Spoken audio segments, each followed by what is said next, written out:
नमस्कार। आज आम जानिबा पितृपक्ष कौन, यह कहीं पालन करा जाए और यार लाभ कौन कौन रही।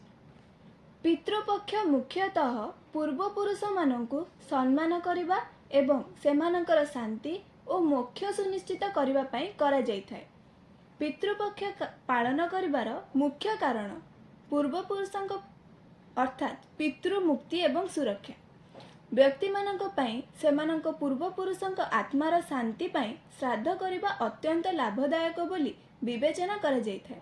गरुड़ पुराण रे भगवान विष्णु कहिचंती जे पाम नामक नरकरु पूर्वपुरुषଙ୍କୁ रक्षा करिबा पई पुत्र संतान हेबा अत्यंत गुरुत्वपूर्ण।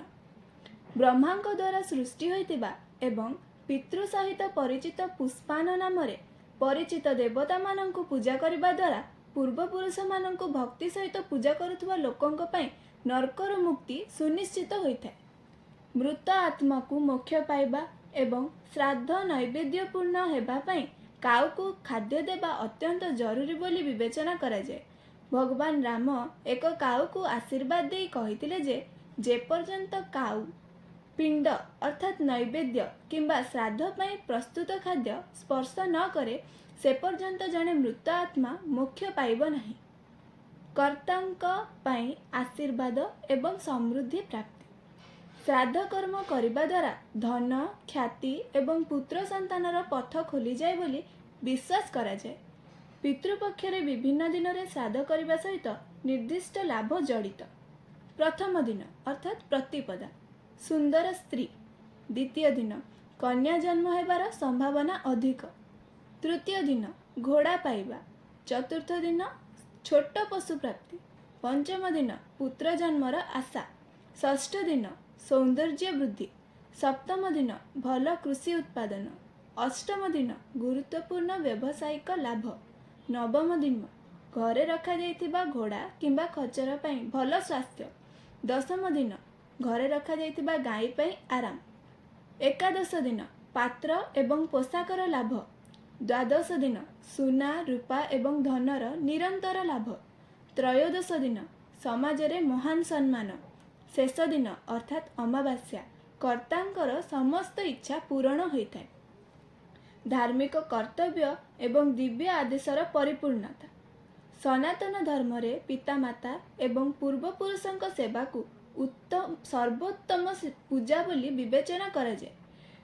महाभारतर अनुशासन पर्व रे भीष्म पितामह गुरुत्वारोप करिसंती दे देवता राक्षस मानव गंधर्व नाग एवं किन्नर माने समस्ते सेमानंकर पूर्वपुरुषଙ୍କୁ पूजा करिबा उचित। श्राद्ध करिबार नियम स्वयं भगवान ब्रह्मांक द्वारा प्रतिष्ठित होइतिला। महर्षि अत्रि महर्षि निमि जे माने प्रथमे तांको पुत्र पई श्राद्ध करथिले तांको निश्चित करिथिले जे तांकर कार्य ब्रह्मांक नियम अनुसार होइतिला। एहा एक परंपरा पालटि गला जेउठारे चारि वर्ण ब्राह्मण क्षत्रिय वैश्य एवं शूद्र देवता एवं पूर्वपुरुषଙ୍କୁ खाद्य अर्पण करथिले। निर्दिष्ट रीतिरीति पालन। श्राद्ध रे प्रथम बलिदान अग्नि अर्थात अग्नि देवतांको दिया जाइथाय। एहा एक परंपरा जहा देवता एवं पूर्वपुरुष माने बलिदान द्वारा अभिभूत होई अग्नि सहित भोजन करने को राजी हेबा परे प्रतिष्ठित होइतिला। अग्नि प्रथम भाग ग्रहण करिथिले।